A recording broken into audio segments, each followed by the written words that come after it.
The mysterious journey. David remembered with horror, as the explosion tore through everything, and the cries of despair, echoing all around. Then there was nothing. He awoke. Looking about, he realized he was on a train. Outside was pitch black, and not a single sound could be heard. A newspaper sat on his lap, and glancing at the main headline, it read, "Trains are statistically the safest way to travel." A few sentences under this, another smaller headline. "Blackbird gives birth to human child." That's impossible, he thought. How could that be true? From outside, a horn blared. At the end of the carriage, a small shape appeared, in the door's glass, and a child giggling. He watched eagerly, hoping there were more people on the train, as being on your own wasn't much fun. The door opened slightly, then closed. David said something, "Don't be nervous. Show yourself." Because it was quite dim, it was difficult to see the child, when she first entered the carriage. Then she said brightly, "Oh, hello." David was just about to answer when he noticed something very peculiar. Where her head should be, there was only a red and pink stump. She came closer, and with utter astonishment, he saw her head being held in her left arm. "What's wrong?" she asked innocently enough. He was unsure what to say, because this clearly wasn't normal, and replied confidently, "Are you in pain, child?" A big smile appeared on her face, while saying, "No, I feel great." "That's good," he said. "Are you the only one on the train?" The little girl pointed to the door which she'd just come from, and answered, "Mother's a couple of carriages back. Also, there is an elderly lady that the driver of this train warned me about, as she seems in a terrible mood." "So, what brings you down here?" he asked. The child laughed before replying, "I wanted to thank the driver for helping me, and my mum earlier." "Have you met him yet?" "Not yet," he said. He couldn't believe he was having this conversation. "Do you remember how you came to be here in the first place?" he asked. The girl looked at him with blank eyes, and said sadly, "I honestly don't remember. Could I ask you a question? Are you frightened?" This was the thing he didn't really understand. Finding yourself on a train, not knowing where it was heading? Not remembering how you got here in the first place? Yet, he didn't feel distressed at all. Even though seeing the child for the first time unsettled him a little. "Actually, I feel quite relaxed. Very bizarre, in the circumstances I mean," he said. The girl moved closer to him and placed one hand on his shoulder, replying, "I know what you mean. I must be off. Hopefully I'll see you again." David glanced at her, and said, "Good luck." Still carrying her head, she ran excitedly to the door which was behind him. Then opened it while giggling. "Goodbye, mister," she concluded. The door was heard as it shut. Almost instantly, the door that faced him was pushed open, and a woman of great beauty made her way into the carriage. She had long dark hair and wore the brightest red lipstick, which went well with her pale skin. Taking no notice of him, she walked down the narrow aisle, heading for the other door. David saw with alarm that she had an arm missing, and the blood on her flowery blouse was a dull red. He said something out of politeness more than anything else. "Good evening." The lady looked round startled, while putting a hand on her chest, and said, "My God, I didn't see you there."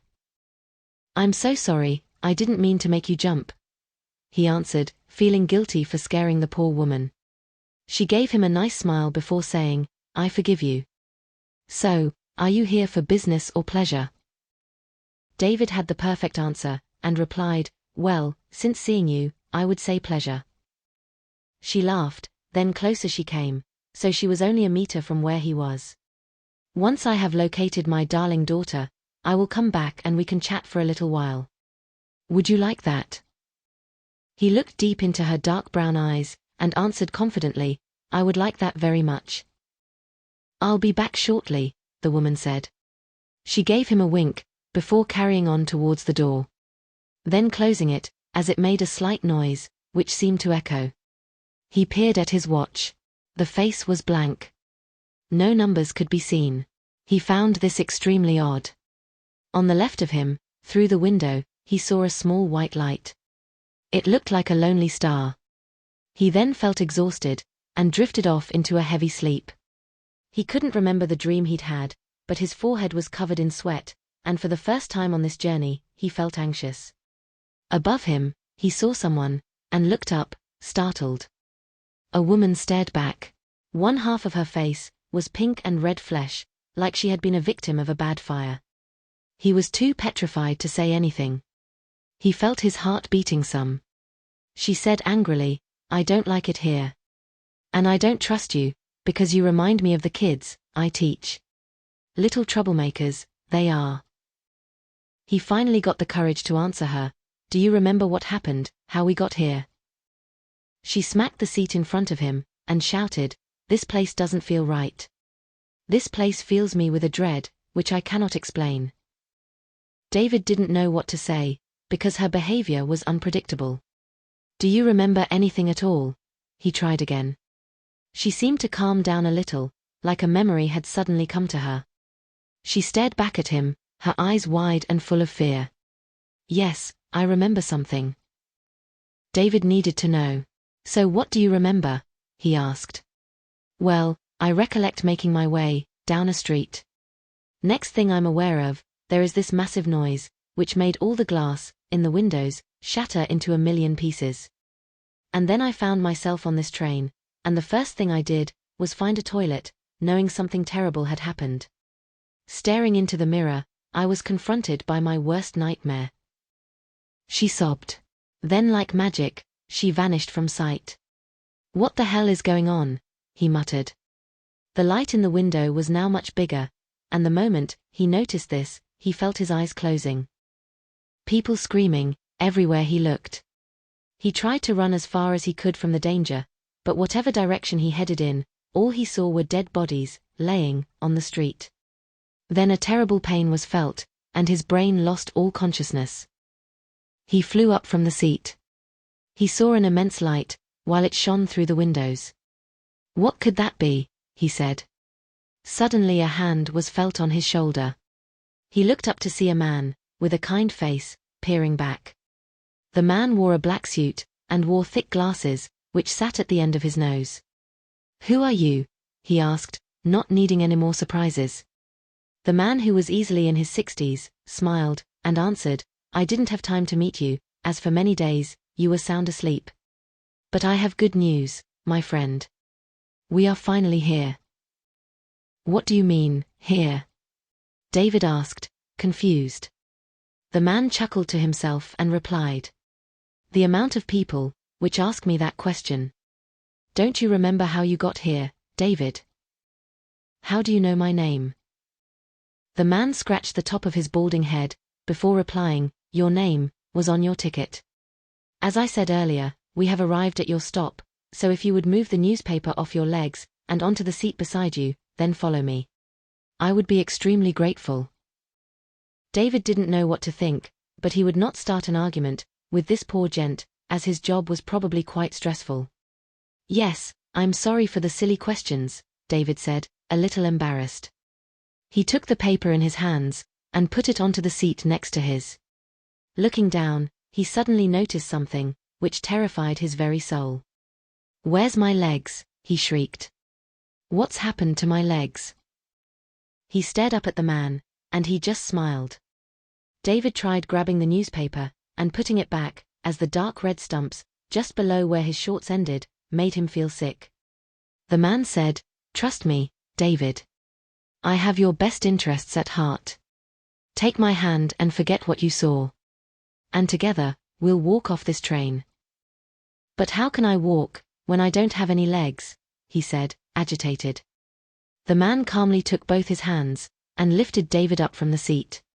"Just don't look down, and I promise you, everything will be okay." David let the man lead him down the carriage, taking it carefully, of course. Once both were at the door, the man opened it, and David followed. He now found himself in a small compartment. "We're nearly there," the man said. "Good," David answered reluctantly, not knowing what to expect.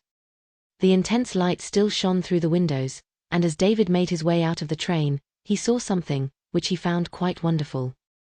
The little girl from earlier looked round at him, while she stood a meter from the track, and she said, "Look, my head is back on my shoulders." She giggled, happy as can be. "I can see that, child," he replied.